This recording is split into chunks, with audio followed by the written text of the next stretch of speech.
next பொறுத்தவரைக்கும் இப்போ நம்ம say for example what is the benefits in terms of say for example if they are going for a home loan ஒரு home loan எடுக்கறாங்க அப்படினா இன்னைக்கு வந்து ஒரு வீடு வந்து home loan வாங்கி வீடு வாங்குறவங்களுக்கு என்ன மாதிரி பெனிஃபிட்ஸ் வந்து கவர்மெண்ட் ஆக்சுவலா R bank or something we are getting actually ஒருத்தர் வந்து இப்போ என்கிட்ட பணம் கையில இருக்கு இல்லனா வந்து லோன் போணுமா இது ரெண்டுத்துல நீங்க வந்து எதை சஜஸ்ட் பண்ணுவீங்க என்கிட்ட பணம் இருக்கு நான் பணம் போட்டு ஒரு வாங்குறது பெட்டரா இல்ல ஹோம் லோன் போய் வாங்குறது பெட்டரா ஹோம் லோன்ல போய் நான் ஒரு வீடு வாங்கும்போது எனக்கு என்ன மாதிரி பெனிஃபிட்ஸ் கிடைக்குது ஓகே நான் உங்க क्वेश्चन ரெண்டு பார்ட்டா எடுத்துக்கலாம்னு இருக்கேன் ஒன்னு வந்து ஃபர்ஸ்ட் வந்து home loan availment from banks part A and part B benefits of borrower according to income tax act இது ரெண்டு விதமா நம்ம எடுத்துக்க முடியும் ஃபர்ஸ்ட் வந்து ஹோம் லோன் அவைல்மென்ட் ஓகே இப்போ ஹோம் லோன் அவைல்மென்ட்டை பொறுத்த வரைக்கும் ஒரு salaried எம்ப்ளாயியோ ஒரு ப்ரொஃபஷனலோ யாருமே வந்து இப்போ வந்து ஹோம் லோன் வந்து பேங்க்ஸ் போய் அப்ரோச் பண்றாங்க அப்படின்னா ஃபர்ஸ்ட் வந்து அவங்க பாக்குறது வந்து அவங்களுடைய CIBIL score what is CIBIL score credit information bureau of India limited அப்படிங்கிற ஆர்கனைசேஷன் என்னுடைய கிரெடிட் ஹிஸ்டரியை ட்ராக் பண்ணி they give you a rating out of 1000 what is the eligibility what is the repayment criteria that you have what is Modish, I understand live unnu pola polruk Modish, is it okay? It's okay, it's recording is going on, nothing, yeah, we can go ahead bro. Okay, fair enough. So now what happens is in the civil rating பொறுத்த வரைக்கும் எவ்வளவு தூரத்துக்கு உங்களுக்கு repayment capacity இருக்கு ஏற்கனவே நீங்க வாங்கின லோன்ஸோட கடனோட history track இது எல்லாத்தையும் எடுத்து they will provide a score and the banks are ready access பண்ணுவாங்க அந்த particular civil score இது part 1 and part 2 down payment or margin money அதாவது நான் ஒரு வீடு வாங்க போறேன் அப்படின்னா அந்த வீட்டுல என்னோட 20 or 25% or 15% whatever is going to be my down payment அப்படிங்கறத நான் ஃபிக்ஸ் பண்ணிக்கணும் அதுக்கேத்த மாதிரி banks will fluctuate their particular rate of interest in funding their particular loans to purchase of a loan purchase of a property for giving a loan to any buyer. So first the civil score people has to have a watch about. Second thing is down payment or margin money what a person can afford and what is that he is aiming for a loan from bank. Third வந்து நிறைய பேருக்கு வந்து ஒரு awareness கம்மியா இருக்கிற விஷயம் இல்லைன்னு சொல்ல மாட்டேன் ரிலேட்டிவ்லி கம்மியா இருக்கிற விஷயம் fixed or floating rate of interest நீங்க வந்து you always have an option to decide whether you want to have a fixed rate of interest or a floating rate of interest depending on the market fluctuations and RBI's approval. So இந்த ரெண்டு base பண்ணி எது நீங்க போலாம் அப்படிங்கிற option it is available with the borrower. So this is third point. நாலாவதா salary or earnings and capacity to repay. இப்போ ஒருத்தர் வந்து வேலைக்கு இருக்காரு அப்படின்னா அவருடைய salary எவ்வளவு இருக்கு our salary வந்து say for example commensurate with the purchase that he is planning at say for example அவர் வந்து ஒரு yearly 6 to 8 lakhs கேட்டகரியில இருக்காருன்னா அவர் என்ன மாதிரி ப்ராப்பர்ட்டியை பர்ச்சேஸ் பண்றதுக்கு ட்ரை பண்றாரு 40 to 60 lakhs கேட்டகரியா 60 to 100 lakhs ப்ராப்பர்ட்டியா அப்படிங்கிறது it's very very vital and important ஏன்னா larger the tenure of home loan more is going to be the burden for that particular person who is going to borrow loans from banks. So அத வந்து எவ்வளவு தூரத்துக்கு ரொம்ப ஸ்ட்ராட்டஜிக்கா device பண்ணணுமோ any home loan borrower has to do that. So இது வந்து fourth thing and இதுல முக்கியமான விஷயம் அவர் வந்து அந்த capacity to repay பாத்துக்கணும் ஏன்னா அவர் வந்து இப்ப 40,000 ரூபாய் சம்பளம் வாங்குறாரு அப்படின்னா அவர் வந்து மொத்தம் 25,000 ரூபாய் வந்து வீட்டு செலவுக்கே போயிடுச்சு அப்படின்னா 10,000 or 5,000 எவ்வளவு பணம் சர்ப்ளஸ் அவைலபிளா இருக்கு அதுல எவ்வளவு வந்து டுவர்ட்ஸ் லோன் ரீபே பண்ண முடியும் அப்படிங்கறத அவர் வந்து பார்த்து he has to meticulously calculate and only then borrow a loan depending on the tenure that he wants to repay. So இதுதான் வந்து final thing. If as I already told you, home loan rates are very very dearer as of now. இப்போ roughly it spans across 7.5% to 9%. அதான் வந்து total home loan rates with respect to nationalized banks and private banks. So இப்போ இந்த home loans எடுத்தீங்கன்னா முன்னாடி உங்களுடைய cost of loan விட இப்போ அந்த cost of loan is much cheaper. So உங்களுடைய monthly outgo towards EMI will be lower compared to you have whatever you would have already incurred if you have obtained a loan earlier. So இந்த மாதிரி reasonsனால இந்த மாதிரி ரீசன்ஸ்னால bank loan availment இன்னைக்கு இருக்கிற சிச்சுவேஷன்ல it is always better and it depends on the person who wants to obtain loan whether is affordable housing or whether is ஒரு posh or luxury apartment purchasing et cetera. So இது part of the question that you asked. So bank loan அவைல்மெண்ட்டை பத்தி இதுதான் வந்து few nuances. அடுத்து benefits of borrower. அதாவது நான் வந்து இப்ப கடன் வாங்கி வீடு வாங்கிடுறேன் இதை நான் ரீபே பண்றேன் இப்ப ரீபே பண்றப்ப நான் என்னுடைய ரிட்டர்ன் ஆஃப் இன்கம் ஃபைல் பண்றப்போ வருமான வரி சட்டத்தின் கீழ் எனக்கு என்னென்ன பெனிஃபிட்ஸ் இருக்கு, நான் அதை எவ்வளவு தூரத்துக்கு கரெக்டா வந்து அவைல் பண்ணிக்க முடியும் அப்படிங்கிறது வந்து more vital and important thing. ஏன்னா அது இயர்லி சேஞ்ச் ஆகக்கூடிய ஒரு விஷயம். ஏன்னா amendment to income tax act always is there. So அதனால அது இயர்லி சேஞ்ச் அமெண்ட்மெண்ட்ஸ்க்கு ஏற்ற மாதிரி இட் வில் கீப் ட்வீக்கிங். இப்ப இருக்க லேட்டஸ்ட் அமெண்ட்மெண்ட்ஸ் ரீசெண்டா நடந்தது பத்தி I'll give you a glimpse of how it is going to be. இது ஹெல்ப்ஃபுல்லா இருக்கும் for people who want to plan their EMI, what is available for them, what is not available for them. இதே வந்து do's don'ts அது ஈக்குவலா வந்து they have to understand. So அந்த ரீசனுக்காக I want to explain this. Firstly, there is a section called section 24 subsection B of Income Tax Act. அந்த section என்ன சொல்லுது அப்படின்னா deduction of interest on borrower. So now what is that? அதாவது நான் வந்து இப்போ ஹோம் லோன் வாங்கிட்டேன், நான் என்னுடைய இஎம்ஐ ரீபேமெண்ட் பண்ணிட்டு வரேன். EMI comprises of both principal and interest. நான் இந்த மாதிரி திருப்பி பணம் கட்டுறப்ப அந்த பணத்தை என்னோட வருமான வரியில இருந்து வருமானத்துல இருந்து நான் கழிச்சுக்க முடியுமா அப்படிங்கிறது தான் ப்ரிடாமினன்ட் திங். அதாவது உங்களுடைய ஹவுஸ் ப்ராப்பர்ட்டி இன்கம் நீங்க அதாவது கம்ப்யூட்டேஷன் போடுறப்பயே இந்த செக்ஷன் 24 சப்செக்ஷன் பி, அதாவது இன்ட்ரெஸ்ட் ஆன் borrowed கேபிட்டல். இப்போ எனக்கு வந்து 10 லட்சம் ரூபாய்க்கு நான் லோன் வாங்கியிருக்கேன், வருஷத்துக்கு வந்து நான் வந்து 1.25 லட்சம் ரூபாய் வட்டி கட்டுறேன் அப்படின்னா இட் இஸ் இன்ட்ரெஸ்ட் மட்டும் இல்ல, அது interest along with principal repayment. அப்படி இருக்கிறப்போ ரெண்டு ஸ்பிளிட், இன்ட்ரெஸ்ட் ஒரு தனியா பிரின்சிபல் ஒரு தனியா, ரெண்டு விஷயத்துக்கு வருமான வரி சட்டத்தின் கீழ் நமக்கு வந்து ஆப்ஷன் இருக்கு டிடக்ஷன் கிளைம் பண்ணிக்க. இந்த 24B அப்படின்னு நான் சொன்ன செக்ஷன் இன்ட்ரெஸ்டுக்குள்ள டிடக்ஷன் என்னங்கிறது சொல்லுது. அதாவது if in case it is self occupied property, ஏன்னா இப்போ இந்த 40 lakhs to 80-90 lakhs உள்ள கேட்டகரி எல்லாருமே வந்து செல்ஃப் என்ஜாய்மெண்ட், தான் போய் அந்த ஹவுஸ் ப்ராப்பர்ட்டியில வந்து உட்கார்ந்து என்ஜாய் பண்ணுறதுக்காக தான் பிரிடாமினண்டா வாங்குறாங்க. ஏன்னா அவங்களுடைய ரீஇன்வெஸ்ட்மெண்ட்டுக்கோ இல்ல ரிட்டர்ன் ஆன் இன்வெஸ்ட்மெண்ட் பாக்குறதுக்கோ ரொம்ப ரொம்ப கம்மி வாய்ப்பு. ஸோ அதனால அதை நம்ம எடுத்துட்டோம்னா செல்ஃப் ஆக்குபைட் ப்ராப்பர்ட்டிக்கு 2 lakhs வரையும் கிளைம் பண்ணலாம் வருஷத்துக்கு. இப்ப நான் ஒரு ப்ராப்பர்ட்டி வாங்குறேன், அதன் பேர்ல நான் லோன் கட்டுறேன் அப்படின்னா அந்த வருஷத்துக்கு உண்டான லோன்ல 2 lakhs is what is eligible for deduction under section 24 subsection B of the Income Tax Act. So இதுதான் வந்து predominant thing. இதை தவிர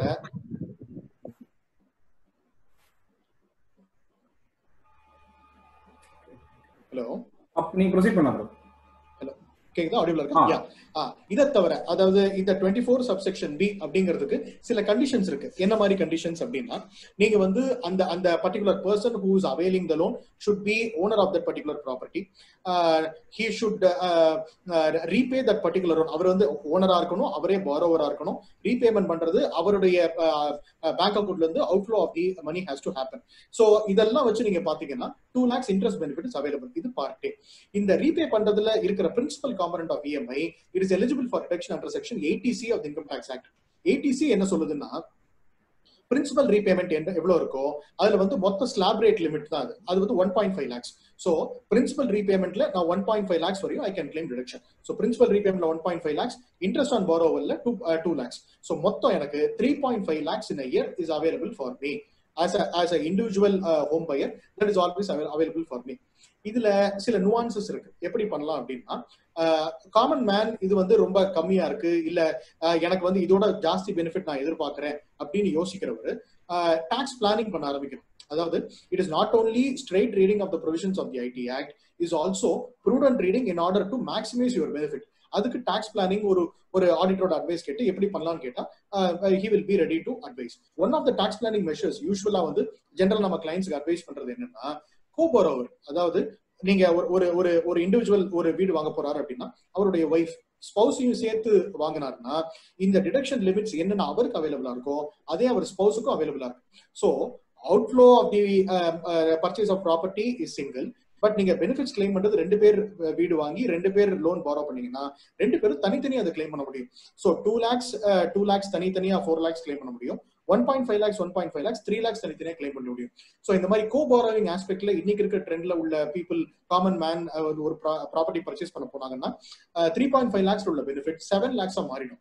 so doubling of the benefit if in case you make the small tweaking of not having one independent borrower but also injecting into another person called the co-borrower. So 2 பேர் சேர்ந்து வாங்கினா இந்த benefits அவைலபிளா இருக்கு. இதுல வந்து ஒரு சின்ன क्वेश्चन என்ன பண்ணீங்க, கோபாரோவர் நீங்க சொல்றது மோஸ்ட்லி ஹஸ்பண்ட் அண்ட் வைஃப். நமக்கு நீங்க மோஸ்டா பாத்தீங்கன்னா ஐடி வர்க் பண்றாங்க, ஹஸ்பண்ட் அண்ட் வைஃப் சேர்ந்து வாங்குறாங்க. பட் இதுல வந்து ஐடி எக்ஸம்ஷன் எடுக்கணும்னா அவங்களும் வந்து டாக்ஸ் பேயரா இருக்கணும், ஒய்ஃபும் வந்து டாக்ஸ் பேயரா இருக்கணுமா? ஆப்வியஸா இருப்பாங்க. ஏன்னா அவங்களுக்கு வந்து ஏதாவது ஒரு சேலரி இன்கமோ இன்ட்ரெஸ்ட் இன்கமோ இல்ல அவங்களுக்கு வந்து டியூஷன் எடுக்கலாம், ப்ரொஃபஷனல் இன்கமோ வேற ஏதாவது ஒரு டெஃபரெண்டா ஒரு ஸ்ட்ரீம் லைன் இன்கமா இருக்கும். அவங்க ஒர்க்கிங் ப்ரொஃபஷனலா கேட்கவே வேண்டாம். ஆப்வியஸ்லி வந்து அவங்களுக்கு இன்கம் இருக்கிறதுனால 2 பேரும் அதை எடுத்துக்கிட்டாங்கன்னா 2 பேருக்கும் உள்ள பெனிஃபிட் அவைல் பண்ண முடியும். இல்ல இது ஹஸ்பண்ட் ஒய்ஃப் அந்த மாதிரி எடுக்கணும்ன்ற இருக்கா? இல்ல say for example son and father or brothers combination அந்த மாதிரி இருந்தா 2 பேருக்கும்? சரி, குட் கொஸ்டின். அதாவது இந்த அப்டைனிங் ஆஃப் லோனை பொறுத்த வரைக்கும் நான் சொன்ன ஒரு எக்ஸாம்பிள் வந்து ஈஸியா இருக்கணும் அப்படிங்கிறதுக்காக சொன்னேன். According to income tax act there is no bar of who can be a co-borrower. யாரா வேணா இருக்கலாம், என் கூட யார் வேணா சேர்ந்து வாங்கலாம். It can be my neighbour, it can be my friend, it can be anybody. யார் என் கூட சேர்ந்து வாங்குறாங்களோ அந்த பெனிஃபிட் அவைலபிளா இருக்கு. ஜென்ரலா people try to club spouses name.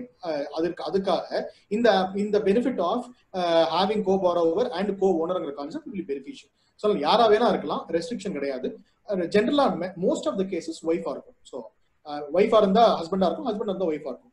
Relatively interchangeable spouses. So அதனால அந்த விஷயம். இப்போ நீங்க இன்னொரு क्वेश्चन என்ன, இப்போ இந்த ஐடி லாஸ்ட் இயர் வந்து ஒரு ஐடி பாலிசிஸ் சேஞ்ச் இருக்கு. அதாவது வந்து either they can go for இந்த interest exemptions. I think last year Nirmala Sitharaman finance minister press மீட்ல என்னன்னா you can increase the slab but வந்து இந்த tax exemptions எல்லாமே availability எடுத்துறோம், we are giving 2 options. அத பத்தி கொஞ்சம். அதாவது நீங்க சொல்றது வந்து honourable finance minister Mrs Nirmala Sitharaman வந்து நியூ டாக்ஸ் ரெஜிமுக்கு மக்களுக்கு ஒரு ஆப்பர்ச்சுனிட்டி, ஒரு ஆஃபர் கொடுத்தாங்க. அதாவது எக்ஸிஸ்டிங் டாக்ஸ் ஸ்லாப் பெனிஃபிட்ஸ் எல்லாமே ஒரு சைடு இருக்கும், இதை நீங்க வேணும்னா அவைல் பண்ணிக்கலாம். இது வேண்டாம்னா நியூ டாக்ஸ் ரெஜிமுக்கு நீங்க அடாப்ட் பண்ணலாம். when you read the entire synopsis of giving this new tax regime, இது வந்து salaried people-க்கு more useful-ஆ இருக்கும். salary in the sense below 5 or 6 lakhs employees-க்கு this will be very helpful. ஏன்னா the new tax regime நீங்க வந்து avail பண்ணிட்டீங்கன்னா you will not be eligible for any deductions, you will not be eligible for any exemptions. இப்போ நம்ம இந்த interest on borrowed capital வந்து நீங்க வந்து if in case you are letting out the property அப்படின்னா new tax regime இந்த 2 lakhs interest claim பண்ண முடியாது. So அதனால it is not beneficial higher the tax slab. கம்மியான டாக்ஸ் ஸ்லாப்ஸ்க்கு இந்த new tax regime is beneficial thing. ஆனா இதுல முக்கியமான விஷயம், நீங்க வந்து இப்போ நீங்க சாலரிட் எம்ப்ளாயா இருக்கீங்கன்னா உங்க ஃபார்ம் 16 வந்து உங்க எம்ப்ளாயர் உங்களுக்கு தருவாங்க. அப்ப என்ன ஆகும், அவங்க சீரீஸ் ஆஃப் டிடக்ஷன்ஸ் வச்சிருப்பாங்க. ஹெச்ஆர்ஏ, பிஎஃப், கிராச்சுவிட்டி, இஎஸ்ஐ, இந்த மாதிரி மெஜாரிட்டி திங்ஸ் வச்சு அவங்க டாக்ஸ் ஆவரேஜ் டாக்ஸ் சேலரி இல்ல டிடெக்ட் பண்ணி they will post which they will be calculating your tax payable. இந்த நியூ டாக்ஸ் ரெஜிம்ல போனீங்கன்னா there are challenges, there are certain specific restrictions where the assessee cannot claim. So அதனால என்ன பொறுத்த வரைக்கும் higher the tax slab better is the old regime, lower the tax slab better is for new regime, provided deductions and exemptions are not possible to be taken. So இதுதான் வந்து difference between both. இப்ப நான் earlier உங்களுக்கு சொன்னதுல இந்த 24B ஒன்னு சொன்னேன், அதுல இன்ட்ரெஸ்ட் சொன்னேன், அதுல பிரின்சிபல் காம்பனன்ட் சொன்னேன், கோ-போரோவரா இருந்தா என்ன ஆஸ்பெக்ட்னு சொன்னேன். இதை தாண்டி 2 அடிஷனலான விஷயங்கள் அஃபோர்டபிள் ஹவுசிங்க்கு 2019-20லயும் அசஸ்மெண்ட் இயர்லயும் 2020-21 அசஸ்மெண்ட் இயர்லயும் வெளியே கொண்டு வந்திருக்காங்க. அதை பத்தி ஒரு பிரீஃப் சொல்லிடுறேன், so that it will be helpful for audiences who are looking into this. There's a section called 80EE. So இந்த செக்ஷன் வந்து first time home buyers attract பண்ணணும் அப்படிங்கிறதுக்காக கொண்டு வந்த ஒரு செக்ஷன். இதுல வந்து சில கண்டிஷன்ஸ், சில attractive things for the purpose of new home buyers கொடுத்துருக்காங்க. இதுல ஃபர்ஸ்ட் திங் என்னன்னா 3 கண்டிஷன் சொல்றாங்க. ஒன்னு வந்து property value has to be below 50 lakhs. ரெண்டாவது வந்து நீங்க அப்டைன் பண்ணிருக்கிற loan has to be below 35 lakhs. இந்த ரெண்டும் அவைலபிளா இருந்து நீங்க ஃபர்ஸ்ட் டைம் ஹோம் பையரா இருந்தீங்கன்னா the deduction that is allowable for you to claim from apart from ATC 1.5 lakhs தவிர 50,000 அடிஷனலா கிளைம் பண்ணிக்கலாம். So this is a new section which is lucrative for affordable housing. ஏன்னா property value below 50 lakhs ஆயிடுது, உங்களுடைய loan value below 35 lakhs ஆயிடுது. So common man affordable housing, ஒரு small 2 BHK இல்ல ஒரு remote ஏரியால வந்து அஃபோர்டபிள் ஹவுசிங் ப்ராஜெக்ட்ஸ் போற common மேனுக்கு this is going to be very helpful. இது ஒரு செக்ஷன் 80EE. ரெண்டாவது another section is called 80EEA. அந்த செக்ஷன், அதாவது 80EA ல இருந்து அந்த செக்ஷன் ஒரு எக்ஸ்டென்ஷன். ஏன்னா 80EA was enacted by Finance Act 2019. இந்த 80EA has been enacted by Finance Act 2020, which is applicable for assessment year 2021. நடப்பு வருஷத்துக்கு இது வந்து applicable. இதுல என்ன சொல்றாங்க அப்படின்னா, நீங்க ஏற்கனவே கிளைம் பண்ணிருக்கீங்க பெனிஃபிட், அந்த 2 lakhs interest on borrowed capital claim பண்ணிருக்கீங்க இல்லையா, அதை தவிர அடிஷனலா 1.5 lakhs கிளைம் பண்ண முடியும். இந்த 80EA செக்ஷனை நம்ம வந்து க்ளோஸா வாட்ச் பண்ணி கரெக்டா பார்த்தோம்னு சொன்னா அதுல வந்து சில ரெஸ்ட்ரிக்டிவ் கண்டிஷன்ஸ் இருக்கு. அதை என்னன்னு probably one by one explain பண்றேன். So that it will be helpful for people who want to capitalise on this particular deduction. First வந்து the loan sanction should have happened between 1st April 2019 to 31st March 2020. இந்த ஒரு வருஷத்துக்குள்ள loan sanction நடந்திருக்கணும். ரெண்டாவது condition என்னன்னா stamp duty value, அதாவது பத்திர என்ன பதிகிறாங்களோ அந்த value should have been less than 45 lakhs. அந்த 45 lakhs வேல்யூ கீழே இருந்து loan sanction during the year 1920 நடந்திருந்து அவர் ஃபர்ஸ்ட் ஹோம் பையரா இருந்து அண்ட் அந்த 80EE முதல்ல ஒரு செக்ஷன் சொன்னேன் இல்லையா, அந்த பெனிஃபிட் 50,000 அவர் கிளைம் பண்ணாம இருந்தாருன்னா that person or an individual is eligible for additional 1.5 lakh deduction, straight deduction, flat deduction, over and above 2 lakhs. So over and above 2 lakhs, this 1.5 lakhs can be claimed. So அப்படி பாத்தீங்கன்னா நீங்க net benefit 2 lakhs ஏற்கனவே சொன்ன 24B plus 1.5 lakhs 80EA 3.5 லட்சம் ஆயிடுது. Principal 1.5 lakhs இருக்கு. So 5 லட்சம் இந்த அசஸ்மெண்ட் இயர் 2020-21ல finance minister has pronounced for affordable housing home first time home buyers. So இது வந்து லுக்ரேட்டிவ் போர்ஷன். இது வந்து இப்பதான் வந்து it is catching up awareness. இன்னும் வந்து வெகுஜன மக்களுக்கு அட் லார்ஜ் பாப்புலாரிட்டி இன்னும் போய் சேரல. It will take time because it is in the running financial year. இதை பேஸ் பண்ணி பீப்புள் ஏற்கனவே லோன் வாங்கியிருந்தா it is going to help them a lot. So 24B ஒரு சைடு, கோபார் அவர் தான் என்னங்கிறது செகண்ட், 80EEல என்ன டிடக்ஷன் அடிஷனலா 50,000 அவைலபிள். நாலாவது 80EEA அபார்ட் ஃப்ரம் 1.5 lakhs இன்னொரு அபார்ட் ஃப்ரம் 2 lakhs இன்னொரு 1.5 lakhs இட் இஸ் அவைலபிள். இது நாலுமே வந்து எப்படி பேங்க் லோன் அவைல்மெண்ட்டுக்கு ப்ரூடெண்டா நம்ம பையர் யோசிச்சு பண்ண போறாரோ அதே மாதிரி benefit from the income tax act avail பண்றதுக்கும் இந்த நாளையும் ஃபாலோ பண்ணாங்கன்னா எது அவங்களுக்கு அப்ளிகபிளோ அந்த பெனிஃபிட் அவைல் பண்ணிக்கலாம். So this is the crux of that. Okay, thank you. Actually, I think no one can elaborate in the home loan நால இந்த 4 செக்ஷன் இருக்குறதும் ரொம்ப தெளிவாவும் ரொம்ப பிரீஃபா எக்ஸ்பிளைன் பண்ணீங்க. ரொம்ப thank you. I think எல்லாருக்கும் ரொம்ப யூஸ்ஃபுல்லா இருக்கும். இப்போ அடுத்து வந்து இப்போ மோஸ்ட் ஆஃப் தி கிளைண்ட்ஸ் இப்போ எங்களுக்கு வந்து ஒரு வீடு வாங்க வராங்க, ஒரு எக்விங் ப்ராஜெக்ட் காட்ட பார்க்கும் போது இந்த ரிட்டையர்மெண்ட் ஹோம்ஸ் வாங்குறாங்க இல்ல பாண்டிச்சேரியில ப்ராஜெக்ட் பண்றாங்க. எங்க வரும்போது ஒரு சில செட் ஆஃப் கிளைண்ட்ஸ் என்ன பண்றாங்கன்னா, நாங்க சார் ப்ராப்பர்ட்டி ஒரு இடத்துல வித்துட்டோம் நாங்க வந்து இந்த ப்ராப்பர்ட்டி வாங்குறோம். ஏன் மெயினா வாங்குறோம் அப்படின்னா கேபிட்டல் கெயின் டாக்ஸ்க்காக வாங்குறோம். So what is capital gain tax? ஒரு ப்ராப்பர்ட்டி வித்துட்டு ஏன் ஒரு ப்ராப்பர்ட்டி வாங்கணும், அது என்ன டைம் ஃப்ரேம், கொஞ்சம் அதை பிரீஃப் பண்ணுங்க. Sure. See, capital gains அப்படிங்கிறது it's a separate segment, it's a very big segment stand alone away. இதுல வந்து people வந்து they should lay caution at the time of sale, after the time of sale, ஏன்னா numerous number of things that they have to follow. இப்போ capital கெயின்ஸை பொறுத்த வரைக்கும் first நம்ம understand பண்ணிக்க வேண்டியது கேபிட்டல் கெயின்ஸுக்கு எந்த அசெட் எலிஜிபிள் எந்த அசெட் எலிஜிபிள் இல்லை அப்படின்னு நம்ம ஃபர்ஸ்ட் தெரிஞ்சுக்கணும். இப்போ இதுல அசெட்ல 2 கிளாஸ், ஒன்னு இமூவபிள் அசெட், இன்னொன்னு வந்து மூவபிள் அசெட். இப்போ இமூவபிள் அசெட்டை பொறுத்த வரைக்கும் என்னென்ன சினாப்சிஸ், மூவபிள் அசெட்டை பொறுத்த வரைக்கும் என்னென்ன சினாப்சிஸ். இந்த கேபிட்டல் அசெட் அப்படிங்கிற டெஃபினிஷன் இன்கம் டாக்ஸ் ஆக்ட்ல செக்ஷன் 2 சப்செக்ஷன் 14 அது கீழே டிஃபைன் பண்ணிருக்காங்க. So I'm not getting into much into definitions and intricacies. அந்த கேபிட்டல் அசெட் அப்படிங்கிற ஒரு கிளாஸ் ஆஃப் அசெட் உங்கள்ட்ட இருக்கு அப்படின்னா அதை நீங்க வித்துட்டு வர்ற பணம், அந்த வர்ற பணத்துல இருந்து ஆக்சுவல் உங்களுக்கு காஸ்ட் என்ன அதுக்கு இன்கர் பண்ணிருக்கீங்க வாங்க, இது ரெண்டு, அதாவது sale price minus cost of acquisition ரெண்டத்தையும் எடுத்து நீங்க நெட் ஆஃப் பண்ணீங்கன்னா that is called your capital gains.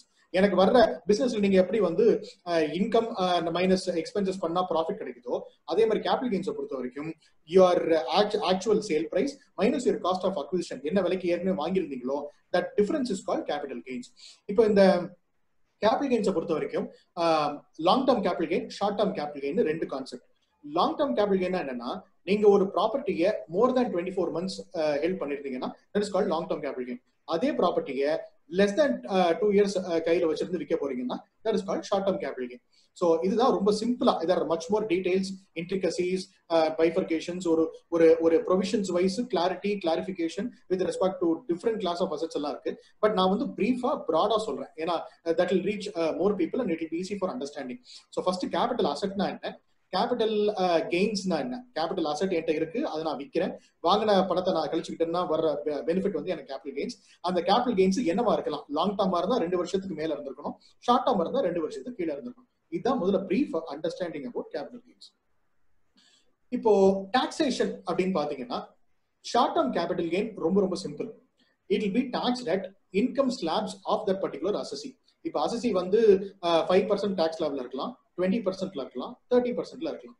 இப்ப அவருக்கு ஷார்ட் டேர்ம் கேபிட்டல் கெயின் வந்திருந்தது அப்படின்னா அவருடைய என்ன இன்கம் டாக்ஸ் ஸ்லாப்ல இருக்காரோ அதோட போய் இது அட்டாச் ஆயிடும். So short term capital gains straight forward. This is exclusive for equity share sale. Equity share sale கூட நான் போல, அதை விட்டுட்டு இதுதான் வந்து general notation. So short term capital gains நம்ம எடுத்துட்டோம் அப்படின்னா இப்போ நம்ம கையில இருக்கிறது லாங் டேர்ம் கேபிட்டல் கெயின்ஸ் மட்டும். லாங் டேர்ம் கேபிட்டல் கெயின்ஸை பொறுத்த வரைக்கும் 2 இயர்ஸ்க்கு மேல நீங்க ஒரு லேண்டோ ஒரு வீடோ வீட்டு மனையோ நீங்க வந்து ஏதோ ஒன்று கையில வச்சிருந்திருக்கீங்க, அதை வித்து உங்களுக்கு பணம் வருது அப்படின்னா அந்த அக்விசிஷன் காஸ்ட் மைனஸ் பண்ணிட்டு பேலன்ஸ் வர்ற போர்ஷன்ல 20% flat rate. That is that particular tax slab as far as long term capital gain is concerned. இந்த லாங் டேர்ம் கேபிட்டல் கெயின்ல யூஸ்வலா இல்ல கேபிட்டல் கெயின் ஒர்க்கிங்ல அதர் பெனிஃபிட்ஸ் நிறைய இருக்கு. அது நம்ம என்னங்கிறது வியூவர்ஸ்க்கு நம்ம சொல்லலாம்னு நினைச்சேன். ஃபர்ஸ்ட் திங், நீங்க வந்து எக்ஸ்பென்ஸ் ஏதாவது மீட் அவுட் பண்ணிருந்தீங்க அப்படின்னா brokerage commission during the transaction of that particular sale பண்ணிருந்தீங்கன்னா அந்த பர்டிகுலர் எக்ஸ்பென்ஸை cost of improvement or cost of expense சொல்லி you can deduct that particular expense from the sale consideration. அதுக்கு அடுத்து நீங்க இண்டெக்ஸ்ட் காஸ்ட் ஆஃப் அக்விஷன் அப்படின்னு ஒரு concept இருக்கு. இண்டெக்ஸ் காஸ்ட்னா ஒன்றும் இல்லை, it's appear to be complex, but in layman terms எனக்கு வந்து இயர் ஆன் இயர் எனக்கு வந்து ஒரு இன்ஃபிளேஷன் இருக்கு என்னோட மார்க்கெட்ல. Inflation can be 3%, 4%, 6%, 8%, anything depending on the external and internal market forces. Inflation rate இருக்கு. இப்போ நான் 2000 ஆண்டு ஒரு ப்ராப்பர்ட்டி வாங்கியிருக்கேன், 2020ல விற்க போறேன் அப்படின்னா நான் ஸ்ட்ரைட்டா அந்த காஸ்ட் ஆஃப் அக்விசிஷன் இப்போ ஈக்குவேட் பண்ணா இன்ஃபிளேஷனுக்கு அது ஈக்குவேட் ஆகாது.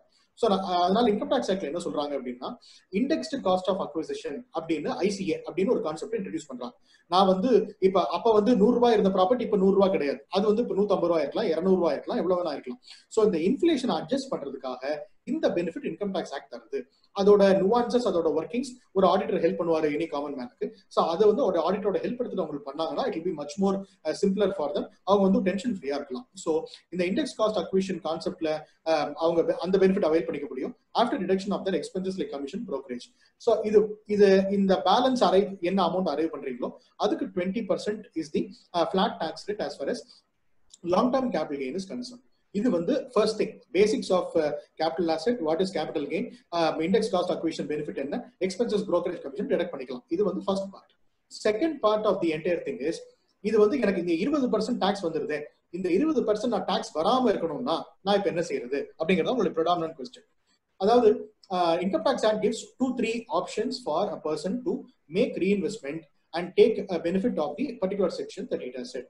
இதுல section 54, section 54F, section 54EC இந்த மாதிரி செக்ஷன்ஸ் வந்து ஸ்பெசிஃபிக்கா ரீஇன்வெஸ்ட்மெண்ட்டுக்கு என்ன செய்யணும் அப்படின்னு சொல்றாங்க. ரீஇன்வெஸ்ட்மெண்ட்டுக்கு ஜெனரலா ரீஇன்வெஸ்ட்மெண்ட்னா என்ன, நான் வந்து ஒரு ப்ராப்பர்ட்டி வச்சிருந்தேன், அதை வித்துட்டேன், கையில பணம் வந்திருக்கு, இன்னொரு ப்ராப்பர்ட்டியில நான் அந்த பணத்தை போட்டா அதுக்கு பேர் தான் reinvestment. I invest this particular proceeds into a different property. அப்படி போட்டா என்னென்ன பெனிஃபிட்ஸ் எனக்கு அவைலபிளா இருக்கு அப்படிங்கறத இன்கம் டாக்ஸ் ஆக்ட் என்லிஸ்ட் பண்ணுது. அதுல ஃபர்ஸ்ட் வந்து செக்ஷன் 54. செக்ஷன் 54 என்ன சொல்லுது அப்படின்னா, ஒரு ஹவுஸ் ப்ராப்பர்ட்டி உங்கள்ட்ட கையில இருக்கு, அந்த ஹவுஸ் ப்ராப்பர்ட்டியை வித்து நீங்க இன்னொரு ஹவுஸ் ப்ராப்பர்ட்டி வாங்க போறீங்க அப்படின்னா what are the benefits that is available அப்படின்னு செக்ஷன் 54 கிறிஸ்டல் கிளியரா எக்ஸ்பிளைன் பண்ணுது. அதுல வந்து என்ன பெனிஃபிட் அப்படின்னா இந்த ஹவுஸ் ப்ராப்பர்ட்டியை நீங்க வித்து வர்ற ப்ரொசீட்ஸ்ல கேபிட்டல் கெயின்ஸ் மட்டும் ரீஇன்வெஸ்ட்மெண்ட் பண்ணா போதும். இது பார்ட் 1. நீங்க எதுல ரீஇன்வெஸ்ட்மெண்ட் பண்ண முடியும், அண்டர் கன்ஸ்ட்ரக்ஷன் ப்ராப்பர்ட்டியில ரீஇன்வெஸ்ட்மெண்ட் பண்ணலாம், இல்ல ஆல்ரெடி கம்ப்ளீட்டட் ப்ராப்பர்ட்டியில ரீஇன்வெஸ்ட்மெண்ட் பண்ணலாம். கம்ப்ளீட்டட் ப்ராப்பர்ட்டினா that is outright purchase. Under construction ப்ராப்பர்ட்டியில பண்ணீங்கன்னா you have to stay invested for little more time. அதுக்கு 2 கண்டிஷன் சொல்றாங்க இன்கம் டாக்ஸ் ஆக்ட்ல. நீங்க அண்டர் கன்ஸ்ட்ரக்ஷன் ப்ராப்பர்ட்டியை வாங்க போறீங்க அப்படின்னா அந்த ப்ராப்பர்ட்டியை நீங்க 1 year before or 2 years after the date of sale வாங்கியிருக்கணும். அது 1 year பிஃபோர்னா இப்ப நம்ம 2020ல இருக்கோம், நீங்க இப்ப ஒரு ப்ராப்பர்ட்டி சேல் பண்ணி ரீஇன்வெஸ்ட்மெண்ட் பண்ணணும்னா 2019ல நீங்க அதை ரீஇன்வெஸ்ட் பண்ணி ஸ்டார்ட் பண்ணிருக்கணும், இல்ல 2022க்குள்ள you should have completed the investment. So 1 year before or 2 years after the date of purchase and sale of house property is what the income tax act mandates. இது part A. இது வந்து staying, இது வந்து outright purchase of a particular property. இதே வந்து நீங்க construction பண்ண போறீங்க அப்படின்னா you have a time limit of 3 years. So you have to purchase or stay invested within 3 years completion of construction பண்ற மாதிரி you have to invest. So இந்த 3 வருஷம் கன்ஸ்ட்ரக்ஷன் பீரியட் ஆர் பர்ச்சேஸ்க்கு 1 year before or after 2 years இது ரெண்டும் section 54ல ஏற்கனவே ஒரு house ப்ராப்பர்ட்டியை வித்து இன்னொரு ஹவுஸ் ப்ராப்பர்ட்டி வாங்க போறதுக்கு நமக்கு கிடைக்கிற பெனிஃபிட். இது பார்ட் 1. இப்ப நிறைய பேர் வந்து கமர்ஷியல் ஸ்பேஸ் வச்சிருப்பாங்க, ஒரு ஆஃபீஸ் ஸ்பேஸ் வச்சிருப்பாங்க, இது எல்லாத்துக்கும் பேரு அதர் தேன் ஹவுஸ் ப்ராப்பர்ட்டி. ஒரு நிலம் வச்சிருந்திருப்பாங்க, அதுல எதுவுமே வித்திருக்க மாட்டாங்க. இதுக்கு எல்லாத்துக்கும் உரிய செக்ஷன் 54F.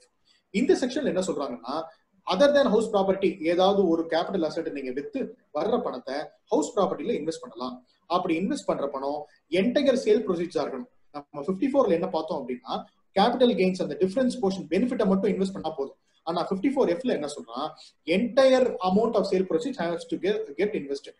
மற்ற கண்டிஷன்ஸ் எல்லாம் remains same. 1 year before or 2 years after the date of purchase, 3 years in case of construction. இந்த கண்டிஷன்ஸ் எல்லாம் remains same between 54F and 54. இது ரெண்டும் தான் பெனிஃபிட். ஆனா இதுல ஒரு காமன் விஷயம் நீங்க பார்க்க வேண்டியது, ரெண்டுமே வந்து only if you invested in house property தான் நமக்கு கிடைக்கும். நீங்க பிளாட் வாங்கி இல்ல நீங்க ஒரு வீடு இண்டிபெண்டன்ட் ஹவுஸ் கட்டி ரெசிடென்ஷியல் ஹவுசிங்க ப்ரமோட் பண்றது தான் இதோட main purpose or object of income tax act. So residential ஹவுசிங்க வந்து ப்ரமோட் பண்றதுக்காக தான் இந்த ரீஇன்வெஸ்ட்மெண்ட் பெனிஃபிட்ஸ் கொடுத்துருக்காங்க. இது வந்து ஒரு பார்ட். இப்போ in case you don't have a readymade investment to make, உங்களுக்கு கொஞ்சம் டைம் ஆகுது. நான் வந்து இப்போதைக்கு என்கிட்ட வந்து ப்ராப்பர்ட்டி கையில் இல்லைங்க, நான் ஏதாவது யோசிச்சுட்டு தான் நான் செய்யணும். இப்போ நான் என்ன செய்யலாம் ஃபார் த டைம் பீயிங், இந்த கேபிட்டல் கெயின்ஸ் பெனிஃபிட் நான் அவைல் பண்ணணும். ஆனா நான் ஒன்றும் ப்ராப்பர்ட்டி ஐடென்டிஃபை பண்ணல, எங்க வாங்குறதுன்னு தெரியல, I have not made up my mind, இல்லை எனக்கு ஏற்ற மாதிரி ப்ராப்பர்ட்டி கிடைக்கல அப்படிங்கிறவங்க they have got two options. ஒன்னு, they can invest into something called CGAS, Capital Gains Account Scheme. அந்த கேபிட்டல் கெயின்ஸ் அக்கௌண்ட் ஸ்கீம்ல within 6 months from the date of sale of the property அவங்க இன்வெஸ்ட் பண்ணிடணும். அது வந்து they can stay invested for a period of 3 years. அந்த பீரியடுக்குள்ள அந்த பணத்தை இன்னொரு ப்ராப்பர்ட்டி ஐடென்டிஃபை பண்ணி வாங்குறதுக்கு அவங்க யூட்டிலைஸ் பண்ணிடணும். இது ஒரு போர்ஷன். இந்த சிஜிஏ ஸ்கீம் இல்ல அப்படின்னா there is another section called 54EC. அந்த 54ECங்கிறது என்னன்னா, you can invest in capital gain savings bond. அதாவது companies like rural electrification corporation, national highways authority of India, so இந்த மாதிரி REC, NHAA இந்த மாதிரி கம்பெனிஸ் வந்து பாண்ட்ஸ் இஷ்யூ பண்ணுவாங்க.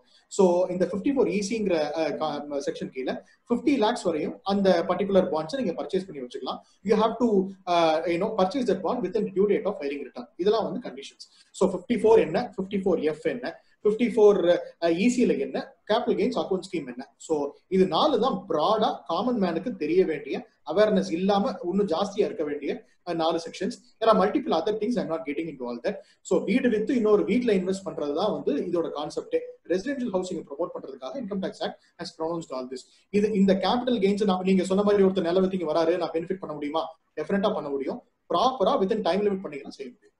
தேங்க்யூ. ஆக்சுவலா ரொம்ப டீடைலா சொன்னீங்க ஆடிட்டர். ஆக்சுவலா ஈவன் ஒரு காமன் மேன் ஒரு நிறைய பேர் என்ன ப்ராப்பர்ட்டி வித்துட்டு வச்சுட்டு இருக்காங்க பணம், என்ன டைமிங்குள்ள பண்ணணும்ன்றது தெரியல. மேபி டெஃபினட்டா இந்த நீங்க எக்ஸ்பிளைன் பண்ணது வந்து ரொம்ப டீடைலா வித் செக்ஷன் வைஸ் செக்ஷன் நீங்க எக்ஸ்பிளைன் பண்ணது டெஃபினட்டா கண்டிப்பா எல்லாருக்கும் யூஸ்ஃபுல்லா இருக்கும்.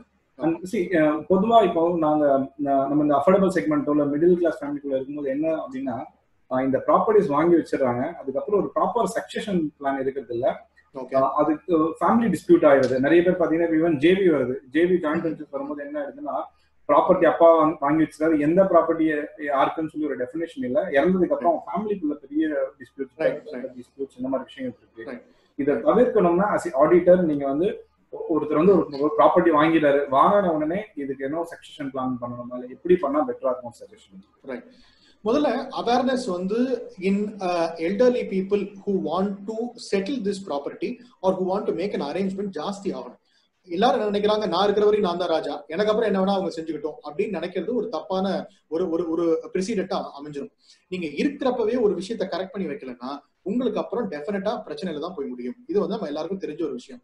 அதை டிலே பண்றதுக்கு நிறைய ரீசன்ஸ் இருக்கும். பட் அதை தாண்டி ஒரு நல்ல விஷயம், ஒரு இன்டென்ஷன் நடக்கணும்னா elderly people have to take a call. இது ஒரு சைடு. இன்னொரு சைடு அன்டைம்லி டெத், யாரும் வந்து எக்ஸ்பெக்ட் பண்ணிருக்கவே முடியாது, திடீர்னு ஒரு டெத் நடந்திருக்கும். ஸோ ஆஃப்டர் விச் ஏற்கனவே இருக்கிற மனக்கசப்புகள் ஆர் டிஃபரன்ஸ் ஆஃப் ஒப்பீனியன் ஒரு லீகல் டேங்கிள் பெருசாயிடும். ஸோ நான் நிறைய ஒரு 4-5 clients of me I have been involve in to succession planning and will etcetera. இதுல மெயினா நம்ம என்ன அண்டர்ஸ்டாண்ட் பண்ணிக்கணும் அப்படின்னா, there is no tax, any tax and more specifically capital gains tax in case of inheritance. நான் வந்து எங்க அப்பாட்ட ஒரு ப்ராப்பர்ட்டி இருக்கு, அதை நான் வந்து என் பேர்ல வாங்கிக்க போறேன் அப்படின்னா அது ஒரு tax planning and tax management மட்டும் தானே தவிர தட்ஸ் ஒரு internal arrangement in order to have crystal clarity. நாளைக்கு இந்த ப்ராப்பர்ட்டி யாருக்கு, ABC 3 இருக்குன்னா A யாருக்கு, B யாருக்கு, இன்கேஸ் அதுல ஷேரிங் ஜாஸ்தி இருந்துச்சுன்னா ஏல எவ்வளவு போர்ஷன் ஒருத்தருக்கு, ஏல எவ்வளவு மீதி போர்ஷன் யாருக்கு அப்படிங்கிற கிளாரிட்டி. நீங்க வந்து ஒரு அது ஹிந்து சக்சஷன் ஆக்ட் அப்படின்னு நம்மள்ட்ட ஒரு ஆக்ட் இருக்கு. அதன்படி வந்து ஃபார்மலைஸ் பண்ணி செஞ்சாங்கன்னா தான் இட் இஸ் வந்து it will be helpful for the next generation take over. ஏன்னா எந்த ப்ராப்பர்ட்டியுமே நல்ல இன்டென்ஷனோட நல்ல ஆட்டிடியூடோட ஒரு நல்ல ஒரு ஒரு ஒரு ஒரு சிரிப்போட கொடுத்தா தான் அந்த ப்ராப்பர்ட்டி வில் ப்ராஸ்பர் ஆல்வேஸ். இதை வந்து ஒரு கசப்பு ஆகி ஒரு லீகல் டேங்கிள் ஆகி கோர்ட் கேசஸ் ஆகி அப்புறம் போய் நம்ம வாங்குறதுக்கும் டைரக்டா செட்டில் பண்ணி வாங்குறதுக்கும் நிறைய டிஃபரன்ஸ். அதுல வந்து காஸ்டும் ஜாஸ்தி ஆயிடுது, எனர்ஜியும் நிறைய வேஸ்ட் பண்ற மாதிரி ஆயிடுது. இந்த மாதிரி விஷயங்கள்ல தட் இஸ் ரிலேட்டிவ்லி லோ.